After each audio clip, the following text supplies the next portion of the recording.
Ladies and gentlemen, welcome to yet another amazing episode of the Smashed, Bashed, Yet Not Dashed podcast. We're coming to you today, as you will see, the Settle Be Sold sign behind me from the GBA in Noida, a facility which is not only an amazing training facility, but is also being used for many other things like what we are doing today as well. So coming to my guest today, a fantastic person who I hadn't even heard of, believe it or not, till 2017 when I was visiting New York. And a friend of mine showed me this video about this guy who has started this initiative with basketball and village children. I saw the video. It looked like a really familiar place. And I said, you know what? I think that's where I stay.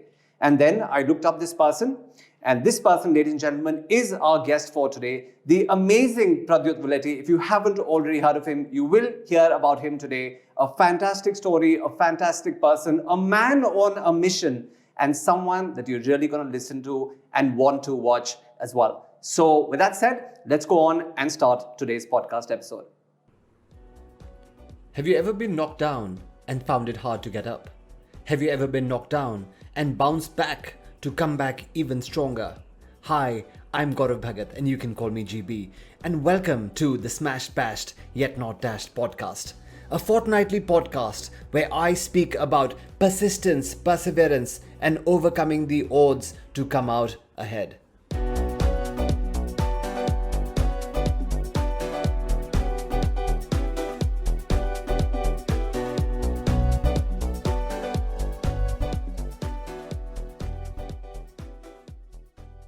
So Pradyut, welcome to the GBA. Welcome to the Smashed, Bashed, Yet Not Dashed podcast. It is an absolute honor and a pleasure to have you here. Thank you so much. It's been a pleasure listening to you, and it's an honor for me to be here at the Dribble Academy. So I see you have your Mayo jacket on. What is it about us boarding school kids that truly, embody the passion and the smashed, bashed, yet not dashed attitude? What's your thought on that one? I think we have the ability to dare to dream. I think when we start an initiative or, we want to do something in life, I think we've got not just our batchmates or our friends and family, we've got an entire school starting early 1800s maybe. Yeah. And they're all there to support us and, push us in whatever ways they can for us to have a successful venture. Love that. Dare to dream. Truly love that. So you went to Mayo, I guess, early teens or maybe even pre-teens. So what was Mayo like? When you first got into Mayo, how was that like for you? What was that experience like for you? I was in a school in Noida before that. I wasn't great with academics. And I was always wanting to play sports. So when I visited Mayo for the first time, I was like, man, this is the place where athletes can be trained, can be nurtured. And my experience over there was like none other. I played basketball. I developed some lifetime friends. And I developed a passion to do more for the society and, be able to give back and do more for basketball. Lovely. And what is it that took you to the basketball court in the first place? Because I know when you go into a boarding school, and of course, being in a boarding school myself, you're expected to be a jack of all trades. You're expected to play multiple sports. I'm not sure if that's the same in Mayo as well. But what is it that took you to the game of basketball in the first place? So let's hear a little bit more about that. Yeah, I actually visited the US in 2001-2. That was the Kobe Bryant, Allen Iverson, Shaquille O'Neal era, and I happened to play a lot of basketball over there with my cousins. So that's where I really fell in love with the game. And I came back, and then in a conventional school in Noida, you're basically juggling between tuitions and even an hour of sports. And then here was a boarding school where you could play sports for 3 to 4 hours every day. That's what really took me. And of course, my seniors and everybody, I started picking up the game. I started learning pretty fast. I was competing against my seniors. I think that really motivated me to go all out with basketball. Awesome. And who would have imagined that one day the passion will actually become an important part of your life and even your profession and your calling? Indeed. Yeah, good stuff.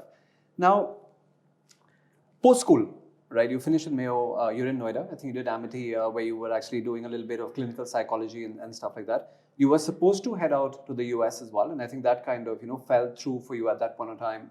So what was that for you? When you had these big dreams, you said, okay, I'm going to be going to the US, I'm going to be studying there, but that kind of fell through. So at that point of time, how did you really feel? I had a core area of interest in substance abuse. I did my bachelor's in psychology. I did my master's in clinical psychology. I was interning at a top rehabilitation center in Delhi where we had patients who were suffering from drug addiction, substance abuse, psychosis. And I learned a lot. It actually made me want to continue to learn more about this disease, which is very, very rarely spoken about. There's too much stigma attached to it. And I continued to read. I was in sessions called Alcohol Anonymous, and I was visiting rehab centers across Delhi. And I found a lot of youth, and I felt that sports was like completely lacking in this entire area. Basketball was always an important part of my life. And if I didn't have a day of basketball, it was like a depressed day for me. So while I was pursuing my school, while I was pursuing college and my master's, basketball was still an integral part of my life. I just didn't know that it'll become my profession. Right. And when I did decide to go to study something called dual diagnosis in the US, which didn't fall through, I was like, why not just coach basketball in my society and, try to train a few kids. I started going onto YouTube, watching drills, videos, just figuring out how do you teach this game, right. And there came an insight where I was surprised to see that we were like not taught even 1% of what we should have been taught when we were learning the game. And that was the agenda behind Dribble Academy, to bridge that gap between America and India and Europe and India, and give children an opportunity to learn the game the right way.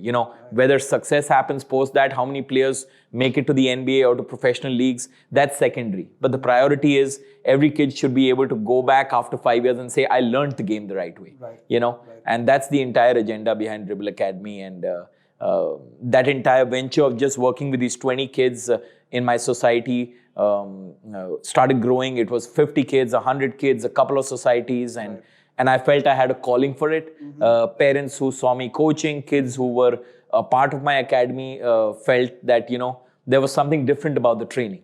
And that's really what hooked me onto it and said, why not just go all out with basketball and teach kids the game the right way. Interesting. So it almost started out as a hobby, something to make some additional pocket money on, let's just say.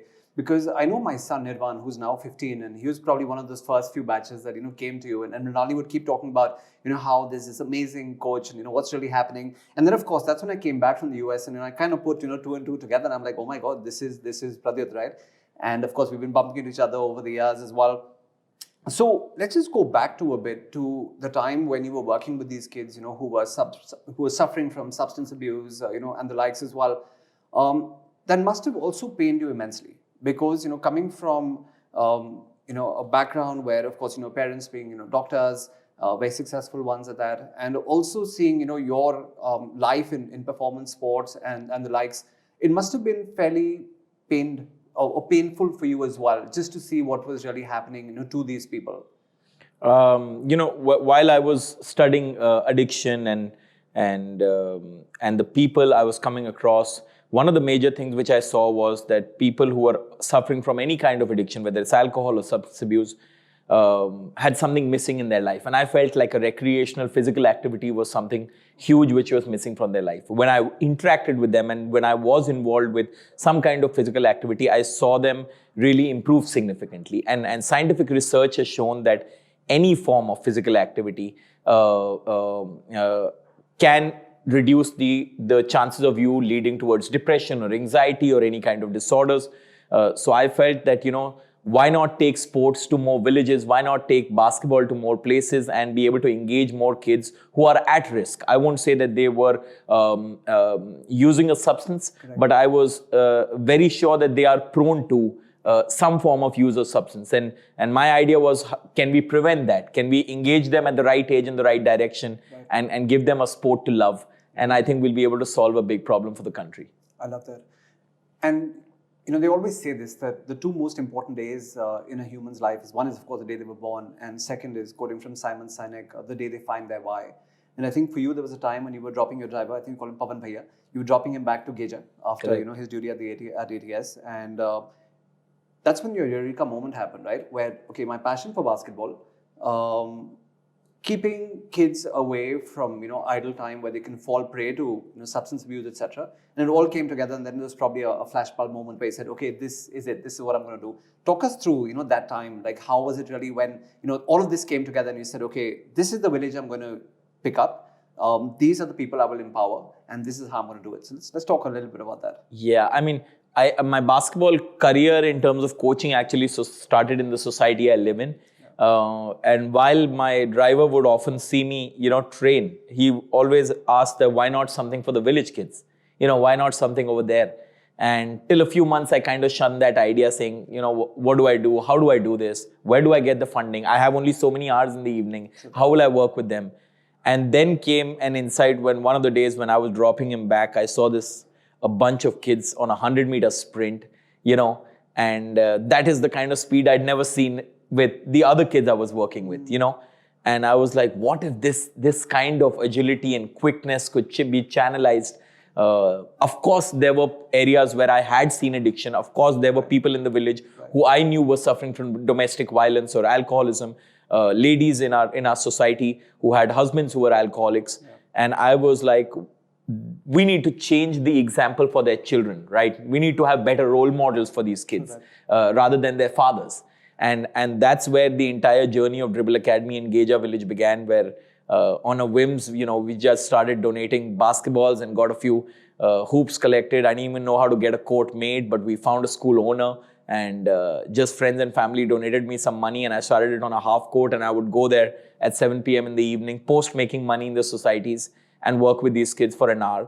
Who knew 2 years, 6 months down the line, they were like winning tournaments, going across Noida, playing matches, defeating teams. And most of all, as the village head said that, whether they make it to the next level or not, they are now away from a lot of petty crime, substance abuse, and a lot of activities which they won't want their children being involved in, Wow. So that is where the entire journey began of Dribble Academy Foundation, a not-for-profit which aims to channelize the energy of the youth in the right direction through basketball. We started this project with 2 kids, Pawan Bhaiya's 2 sons, and now we work with 1,000 kids in Gheja and about 4,000 kids across rural UP, Rajasthan, and we're picking up projects in Haryana. Wow. And our entire vision is to take this game to 100 villages by 2030. Lovely. Wow, that's like absolute, I get chills down my spine when I hear, you relating that incident, and truly amazing. And, before we come to the academy and some of the other stuff as well, I also want to talk about, the issue of, let's just say, parental support, right? Because there are a lot of friends, both, I'm sure you had some in your time, and of course, friends of mine as well. And when they came with their dream, vision or project or something that they wanted to do, even on a whim or a fancy, just like you did, their parents said, no, this is not conventional. This is not going to work. You can't do this. Doctor bano, engineering karo, become an accountant, find a job, do something traditional. And of course, hats off, to your parents.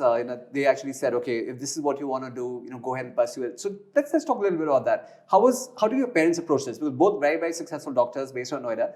And when you came and said, okay, this is something I intend to do and, blow up, what was their reaction at the time? Correct. It's an interesting one. I somehow never faced any resistance by them. Of course, they were nervous about, whether this is actually a successful career, because we hadn't seen coaches who... or have any coaches. We have a doctor's family majorly. But my father's a firm believer in, giving it your 101% if you're going for something. Nice. So he was like, it doesn't matter what you do in life, but if you go all out, you're going to be successful, And that's when I said, if I want to teach this game the right way, I need to go to the US, I need to learn this game. And so, it's been a testing model. It still is, to be honest. But I believe that the potential is only going to get better by the day.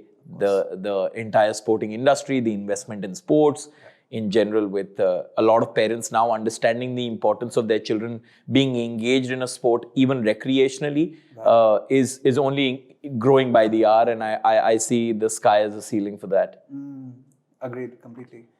So early challenges that may have popped up, and I'm sure there must have been several, but some that really stand out for you, where you were like, oh my God, what have I got myself into? So what are some of those early challenges in the early days of the academy? Yeah, I mean, one of the major areas was, of course, when we started this not-for-profit, we didn't even start the not-for-profit up till 2016. I didn't even know what a not-for-profit was, or what the benefits of a not-for-profit was, or what corporate social responsibility was. Yeah. So it was just me getting paid in my bank account, or like friends and family just donating us a pair of shoes. So we had like different struggles of like, trying to on a daily basis, figure out what more can we do for these kids? How do we get them for a tournament? It was all about going on Facebook and saying, this is my team, I want to send them to Delhi for a tournament, and someone would sponsor a bus or like travel for these kids because we didn't have funding. But it's been interesting in terms of being the entire ecosystem on how so many people came in together. I can't even count them. The number of people who've come in together to help in their own little ways. As a matter of fact, the society we live in has played the most vital role. If it wasn't for them, Gheja wouldn't have been what Gheja is today. So a community of affluent people decided that while our kid gets an opportunity to learn basketball, why not a village kid? Why not a village girl?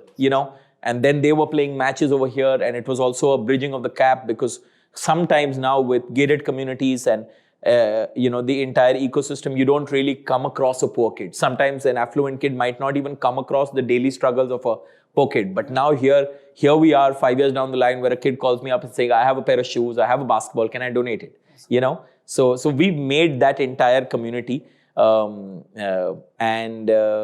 We still struggle because we don't know. Every February we got to think about March. Are we going to get funded again? Is a corporate going to continue to support our initiatives? Some continue only for a year, some switch into different that thing. But we're fortunate that we're above waters, and I think now with the corporate social responsibility becoming a bigger agenda even for the government, I think now more and more people want to do something for their community, want to give back to their villages, want to see those underprivileged children reach to wherever their highest potential is. And I think the not-for-profits or someone who wants to work in that community with the current laws in place, I think there is a lot you can do. Yeah. Agree 100%. And again, that's only going to grow. And of course, using the various means that I have at my disposal, I'm definitely going to see how, and we can definitely do more for the Dribble Academy as well. And it's very interesting where you talk about privileged kids from so-called higher society or upper middle class, etc. Their challenges are so different compared to challenges of rural India. And I'm talking about even semi-urban clusters where you've got these villages which are part of even urban clusters. Like a few years ago, when kids are being spoken to in our families, you're like, oh, it's such a crisis. The Wi-Fi is down. So that is the kind of crisis that these guys were talking about. But when you look at some of the lives that these village kids are leading, right? Here you've got people where, as you mentioned, husbands are beating up wives. Kids are having to maybe attend your classes in the morning and then go and actually peddle or sell vegetables because they can't even afford to be sent to school. So, I mean, that must also be really heartbreaking for you, right? To see someone who has potential, but yet cannot give that time because of life and the challenges of life. Yeah, I mean, we've had kids who had to unfortunately leave the program. Some of the kids have come back to the program, but a lack of opportunity or a lack of exposure to what all they can do in terms of better job opportunities actually limits them from even thinking that this is something which I can do. I can become a photographer, I can become a videographer. But if you're not exposed to it, you don't even know that there is a job opportunity for you in this particular segment. So in general, we are working with children who come from families where their father's an electrician, plumber, domestic help, and now these kids want to become engineers, doctors, basketball coaches, video editors. And what we are trying to do is we're trying to give them exposure in all those fields so that by the time they finish class 12th or finish college, they have, been able to put their hands in multiple things, and now they're more clear about, hey, okay, this is what I want to really get into. So we're trying to bring in more collaborators, more people who want to, like, as a part of their companies, as a part of their organizations, want to, employ some of these children eventually. And we're trying to set up that in terms of that. But yeah, I mean, the struggles are still real. These children are coming from families where they're living in 150 square feet house. 8 of them, don't even know if they get one nutritious meal a day in the urban slums. And their parents are working 9 to 9, trying to send them to a private school. within the village, but they also aspire for their children to break out of poverty and, lead a more successful life. And we're just a part of that. And we're hoping that with our after-school programs, with our in-school programs, we can improve attendance in education, we can improve their overall physical activity, their health side, their mental health, for them to continue to develop at a rapid pace. Awesome. And of course, you had some amazing success stories. I mean, you talk about Shaili and Shivani in Shivnada's school now. One of them is going to MNS Rai. So that must be brilliant. I mean, success stories that they can take back, to their homes and say that this is, what basketball has done for us. So it must be extremely gratifying. I mean, more than anything else, just seeing these kids living the dreams that they always wanted to. Yeah, I mean, these kids have gone through like multiple obstacles, like not being able to play in the districts because the new rule came out where they had to have a date of birth certificate within 3 years of being born, which is rarely to find in poverty-stricken areas. But they just continue to fight through. Shivani got through MNSS Rai and now has gotten through economic honors at Delhi University. Two boys, went to Orlando, played in a championship out there in front of WNBA. Yes. Yeah, Sachin Dinesh. I saw that video as well. And imagine that. And one of them went back twice and scored like 26 points in a game. Correct. And like playing with the best in the world. And this is someone from your team, like your batch, like your guys. I mean, well done. Yeah. How was that for them when for people who've never been out of perhaps even, their region or their district, traveling to Orlando and playing with the best in the world? How was that experience for them? Yeah, I'm sure. I mean, I wish I was there. But the experience is taking your first flight of your life, going all the way there, sitting in front of NBA players, getting an opportunity to play in an indoor wooden court, living in Disney World Resorts and Spas. So it was definitely an experience. It actually motivated them to work harder. They came back, aspired to work, and now both of them are in a Christian college called St. Claret in Bangalore now, pursuing 11th, 12th grade. So it's definitely gratifying to see the success of some of these students. However, I feel that the success of the program is that we've had less than a 2% dropout in 5 years' time, where kids who've joined our program, we have pictures of them being like mini toddlers and now they're like all grown up. So children have hooked on to basketball, not just because it can give them a brighter future. Most of them will never make it big through basketball. But at the same time, they feel that this is a part of them coming and making friends, working in a team. I think that's something which is crucial for the next generation, that you need to know how to work in a team. And that's something which basketball teaches you instead of any individual sport. Agreed. Oh, 100%. Yes. I mean, just playing together as a team, which is today perhaps more important than anything else. I mean, the world today is moving towards collaboration, less towards competition, and what better way than basketball to make that happen. So, started out with 20 odd kids. Today heading to close to 4,000 across the UP and the Rajasthan belt. What does the future really hold for the Dribble Academy and for Pradyut? Yeah, I mean, we are actually, it's kind of a battle where a lot of corporates still are saying we need to go all out with education. So they are willing to build schools, they're willing to build classrooms, but a lot of them are not willing to build sports playgrounds. And what we are trying to encourage corporates is to say 1% of your entire education budget is what I need to promote sports in your school. Okay. So, and sports is education. Sports is not a part of education. Sports is education. 100%. And if you're looking at all-round development, which is what the goal is, then you cannot achieve that without emphasizing the importance of a healthy and active lifestyle. Right. We're leading towards becoming a diabetic capital of the world. Yeah. We have a lot more kids who are obese, a lot of kids who are having health problems. Yeah. Sports or physical activity will be the solution to a lot of these issues. Which will also reduce costs for the government. And so that is what we're trying to encourage. And basketball, why basketball is because we feel that this game actually requires minimal infrastructure. Once it's set up, all you need is a hoop and a ball, and it can go to the streets of India. We're just starting a program today in Sanjay Colony called Slum Basketball, which is going to be in the middle of a slum. We're going to have a half court out there. And basketball's got a new sport called 3-on-3, which is an Olympic sport now. And a very fun and engaging sport. So our pitch or our entire message to the corporates is that try to start investing a small portion of your CSR funds into education, into sports, and you can choose any sport you want. Right. But this is going to be the game changer for these children who have so much of energy that education in its own cannot take it on.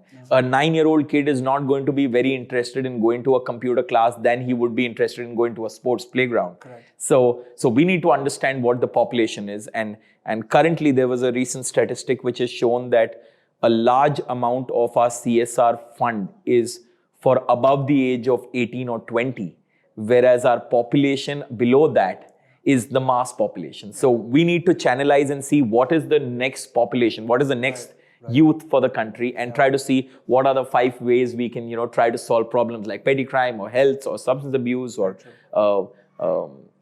just, discipline and leadership skills. And I think sports teaches you all those valuable life skills in a very short amount of time without you really directly teaching it. Very you true. know. Very true. So when a corporate is being looked at for investment, and you've always, I've seen you mention this on various, forums before, that the point is we need a half court, at least. We need, of course, the hoops, and we need some balls. What kind of investment is expected from a corporate to make this into a reality from just a pipe dream? Right. So what we are basically looking at is, of course, a basketball court. Sometimes there are existing courts. So we are also exploring partnerships with the government now. A lot of the governments are now open to a public-private partnership. So there are places like, for example, if I have to give you an example of Delhi, Delhi will have at least 50 unused basketball courts in the government schools.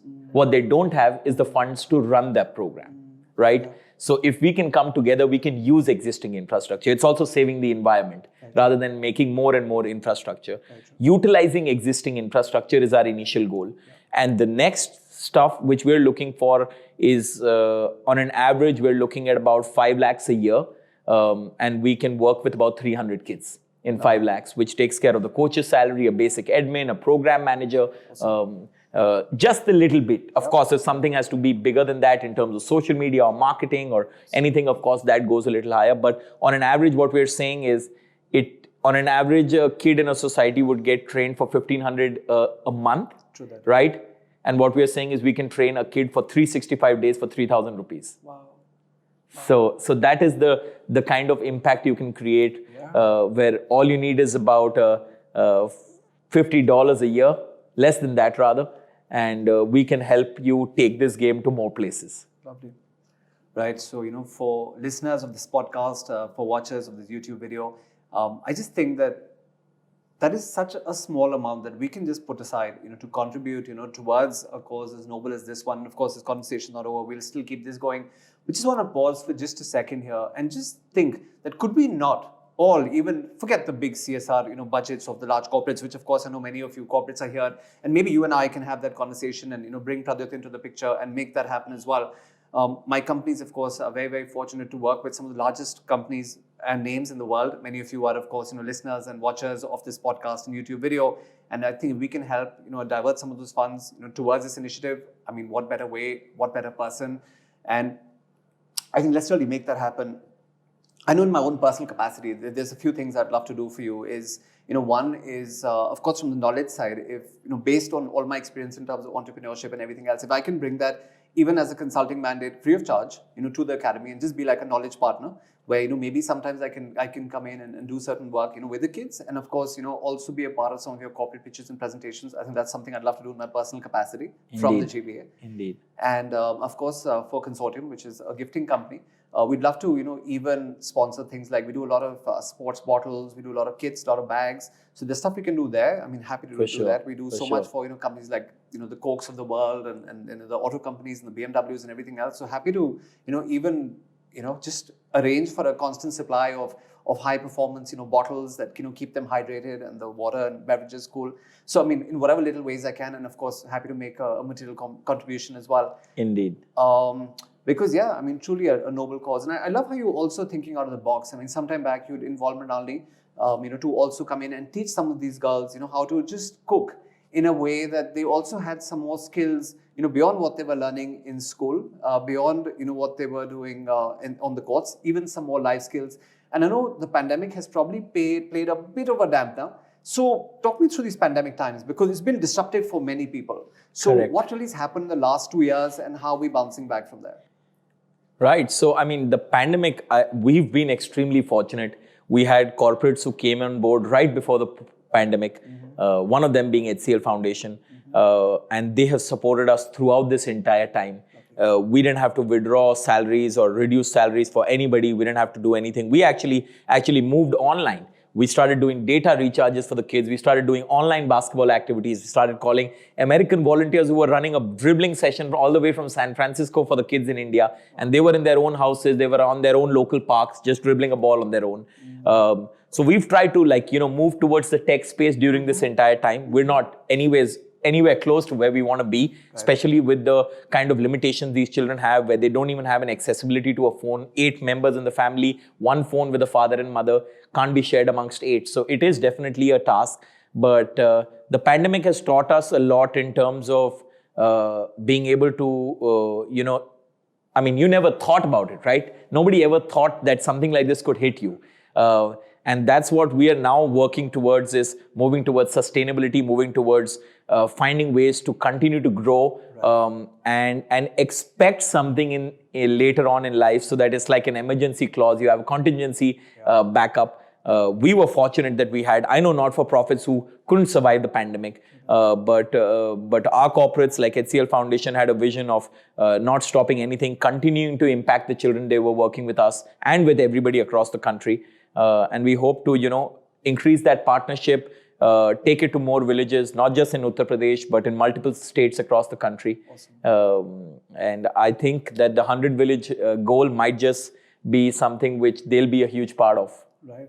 Yeah, no, fantastic company. And interestingly, Mr. Nadar is also a Sonarian. And of course, fantastic company doing some great things for the people of Noida. And good to hear that they've been contributing actively towards your goals as well. Let's come back to basketball. And, for a second, just about Indian talent, making it globally, big. Like, I know a few years ago, I saw the John Hamm movie, which was the $1 Million Arm, where there's a baseball coach who's coming in to, a talent scout who's coming in to pick up, Indian talent. Do you see that trend actually growing? And do you think that's actually, sustainable? And can we have like a Yao Ming that's come out of, China, come out of India as well? And maybe even how the Eastern European countries, have been sending talent across. So do you see that story actually playing out in a bigger way? Interesting. I mean, this is the reason, this is also a major reason why I got into basketball, right? As I had started and told you that my entire vision was to teach kids the right way. And I went to the US, I got shadowed under some of the top skill development coaches of the world, who work with NBA players during the pre-draft, as Gannon Baker, my mentor Cody Toppert, was the Phoenix Suns. I shadowed him with the G League team, which is like the Ranji level of the NBA. And I spent 2 weeks with University of Connecticut, Stanford, some leading women's college basketball programs, just seeing what is it that they're doing with these 15-year-old girls. And they're the world's best. At 15, they're the world's best players. And our vision in India is, of course, that we want to do that for India. Basketball is very popular at the school level, very popular at the college level. However, the kind of training required to develop talent is not there yet. When we talk about just a regular school and what should be taught over there, that gap needs to be bridged for us to nurture talent. The NBA coaches don't nurture NBA talent. The high school and the middle school coaches nurture NBA talent. We would know of only the NBA coach with whom LeBron James won a championship. None of us would know who his high school coach was. But the high school coach is the guy who developed that guy, who got him to that level. So everybody needs to think, taking everything 5 steps back and saying, what are we doing with 9 to 10-year-old kids? Are we teaching them the game the right way? And we're trying to do our bit with setting up our academies in different places. We're looking at setting up a center of excellence, a world-class facility in Jaipur, where kids from across the country can come, learn, live, and train the right way with nutrition, with rehab, because it's all an amalgamation of all of that which will develop an athlete. Because injuries are extremely high, and players need the best physios, the best recoveries, all of that. This is something which a lot of players around the world are getting at the high school level. And unfortunately in our country, even at the highest level, some of the players are not getting it. So now with government schemes such as the Khelo India, public-private partnerships like the Jindal's investing heavily into an academy in Bangalore called Inspire, it's Bellary. And And more people are now wanting to come up. Prakash Padukone and Dravid have come up with a center of excellence. North India currently doesn't have a lot in this end. But I feel that there's huge potential in Uttar Pradesh, Haryana, Rajasthan, UP, Delhi.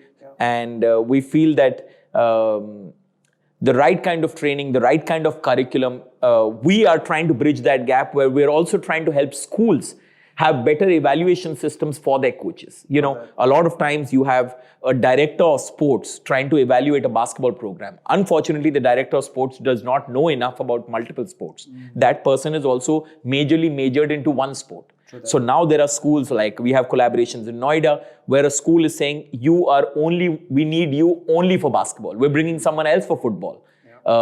Yes, it is more management for the school administration, but it's also something where you are able to deliver more for those kids who are paying you a premium fees or want to come up with an evening academy sort of a thing. So India is, I would say, 5 to 10 years away. I wouldn't even say that of course, the NBA being the ultimate goal, but there are leagues around the world, such as the Euro League, the leagues in Australia, New Zealand, Spain being one of the highest paid leagues of the world, where Indians can eventually have a chance. I'm not saying at the highest level. There are like 5 divisions of high level basketball. I'm saying Indians have a chance on the 5th level. But for that, we need to do a lot, from scouting reports to video footage analysis to getting these kids early identification. These are all very small but extremely important steps in terms of nurturing talent. Japan has done a fabulous job. Australia was nowhere to be seen a few years back, but has set up a strong grassroots program where now they have almost 10 out of 12 players playing in the NBA, in their national team. So that's what small countries like Slovenia have done now, where they came 4th in the Olympic. You know, so India, with the population we have, with the number of people playing basketball, there is no dearth of talent. But what needs to be done is it needs to be brought into a structure, and I think hopefully if all goes well, Dribble Academy might be at the forefront of nurturing some high level talent for the country eventually. Wow, I mean 100%, and truly, like, you know, the passion in him just shines through, right? And they'd always say, and man, of course, also sales coach. But when you're having a conversation with someone who's on the other side, who's passionate, I mean, their eyes light up, their physiology lights up. You'd have seen that in the last few minutes as well. So truly someone, you know, who's just, I mean, I would probably go to the extent and saying that basketball is probably his religion.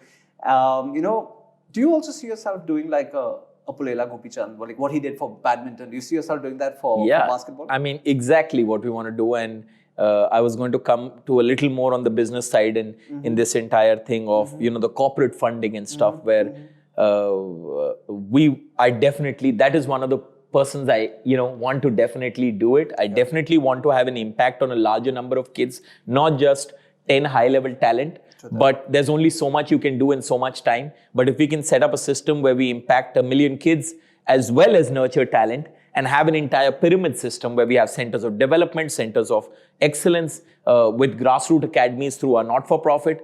You know, that's the entire setup. That's the goal. I'm nowhere close to where I want to be in that end. I haven't even probably made 10% progress in that end of nurturing high-level talent. But now I feel that it's the time, and now I'm coming across a lot of investors and people who really feel that basketball can be a sport which can go to the nation. And become an extremely popular sport because of the easy availability of infrastructure, the less kind of investment required for people to play this game. I mean, you look at a racket game, it's expensive. Tennis, badminton, squash, basketball is cheap. You know, and that's why it flourished in a lot of under-reserved communities across the world. And I think if we can make any progress where we can have players, and it's very important that people understand that the goal could be the NBA, right? But you need to have short-term goals, you know, and the short-term goal is we need to have players playing in small professional leagues around the world. Maybe not crazy money, but they're getting better exposure than they would if they're playing in India. If they play in Australia or New Zealand, they get way better exposure. So we need to first say, let's have centers, let's develop talent for these, and that will eventually lead up to the NBA. The NBA could be an extremely far-fetched dream also. You know, we've had Satnam Singh who made it to the league but did not flourish. We've had Amjot Singh Gill who made it to the league but did not flourish.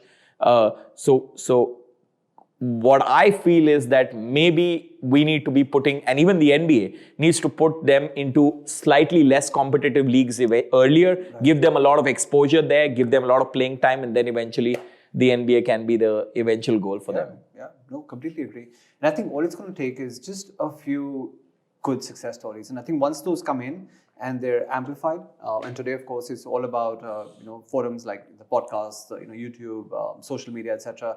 And I think once that's just taken and amplified, I think then the sky's the limit. And just probably going to take those 1-2 tipping points that will just make the entire thing blow. And yeah, I mean the kind of investment which has happened in badminton post PV Sindhu and Saina Nehwal and a lot of other players who've gotten success, you're looking at a lot of corporates investing into badminton, setting up good infrastructure, public-private partnerships with long-term leads with the government.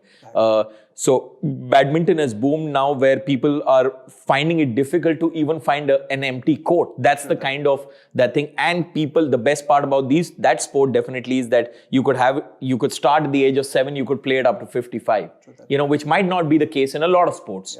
So it's definitely, I mean, Yao Ming is probably the only player who's had a successful stint professionally around the world, and that was early 2000s, and the country is still benefiting off it.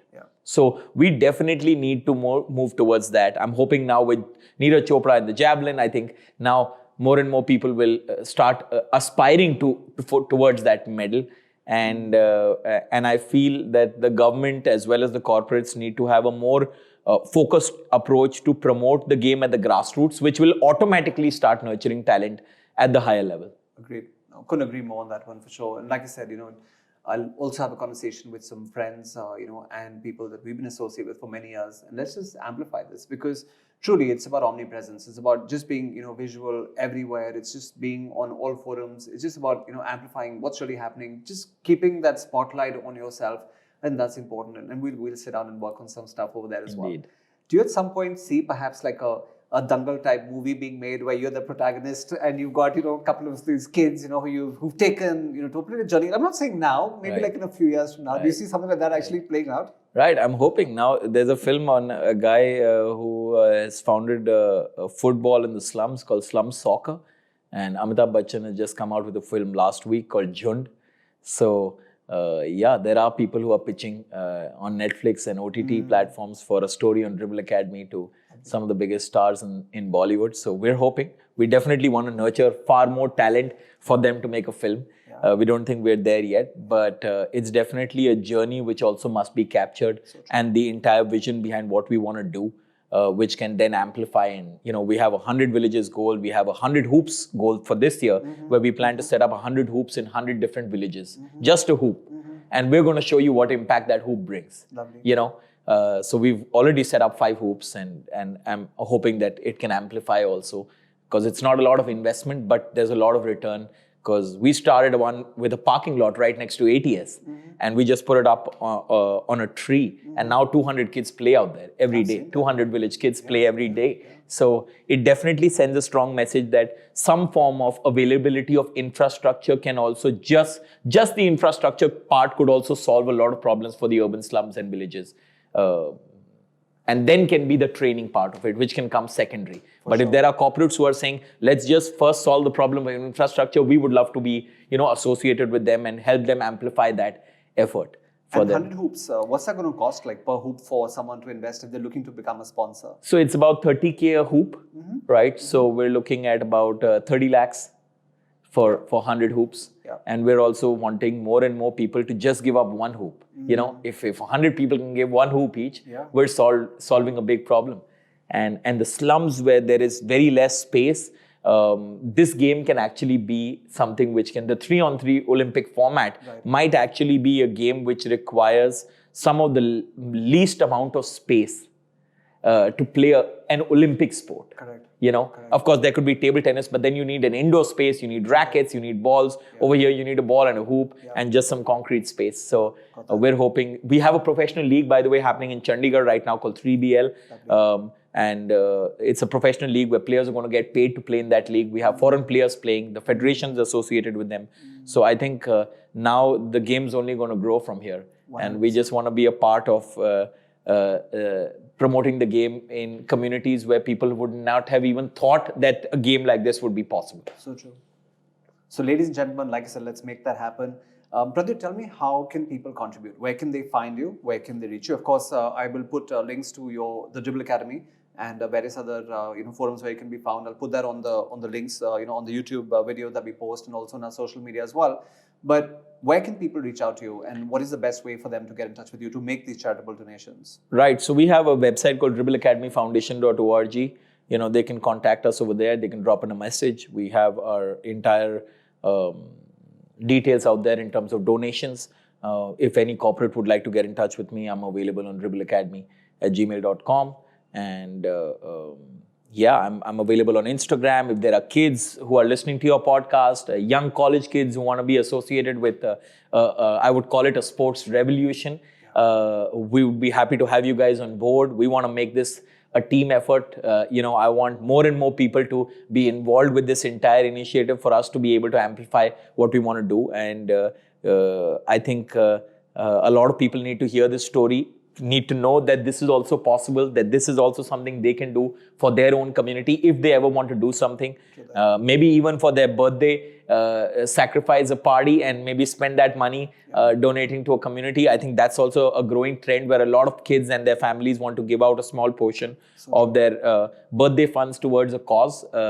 India in general, giving doesn't come so easily, but I think there's a growing trend of that. With schools encouraging children to volunteer. It's kind of mandatory now with, I think, the IB and the CBSE that you need to volunteer in not-for-profit organizations. So if schools can also come together to say, hey, here is a village. Let's sort 5 issues of theirs out. Let's give out our facility to impact them. That's a huge contribution to the ecosystem, because I'll tell you honestly, we're next to 20 schools which are considered the most fancy schools across northern India, right? And what are these? Who is utilizing these facilities, right? They need to open up their doors to say, let's impact the entire community. If we've got a basketball court, why should only 500 kids of our school get access? Give it to 5,000 kids. So of course, there are limitations you have, but still, these are institutional lands given by the government on concessional rates. Right. And I think the government also needs to enforce this as some form of compliance, that these facilities need to be used for the community also, in addition to the school children utilizing these facilities. So there are like plenty ways of giving back to the community. And, from setting up skill development centers, we're trying to set up a library, we're trying to set up a digital literacy center in Gheja so that more kids learn. That thing, some of our kids are already learning coding from this one village in Noida. And I hope that can also amplify, and more girls, more kids learn the art of, learning like different areas of being successful in life. Lovely. No, seriously. As I mentioned in the early introduction, a man on a mission, and he's not stopping. I mean, you're not in this room. The energy here is off the charts. I mean, he's someone who is truly driven by his why, by his purpose. And like I said, this is really one cause that everyone needs to be looking at. Everyone needs to be taking up. Have a conversation. Meet him over a cup of tea, coffee. And just hear his vision out. Because we met at a dinner a few weeks ago, and I was just blown away. And I said that whatever I can do in my capacity, let's make a start with this podcast today, with this recording of the YouTube video today, and we'll take this further. Causes such as these need to be pushed up. And it's not about just taking, that small village in Noida and putting it on the map, but it's about putting, India on the world map of basketball and beyond. I mean, just look at all the other things that are happening from the perspective of, empowering children, keeping them away from, drug addiction. I mean, truly, an idle mind is a devil's workshop, right? And it's about taking these kids who, after they finish, with school or their daily chores, can just be productively doing something which, releases the right kind of, hormones in the body and chemicals in the body, and get their minds thinking towards a better future. So, Pradyut, thank you so much for coming down to the GBA. Thank you so much for coming on the Smash Bash Yet Not Dash podcast. I know there's many Smash Bash moments that happen for you, even now, where there are those challenges around fundraising and issues that pop up and bringing in talent and coaches and so much more. But I have no doubt that you will overcome them all and truly do, well, ATS and Noida proud, and of course India proud in due course as well. So thank you so much for being here. Thank you so much for having me.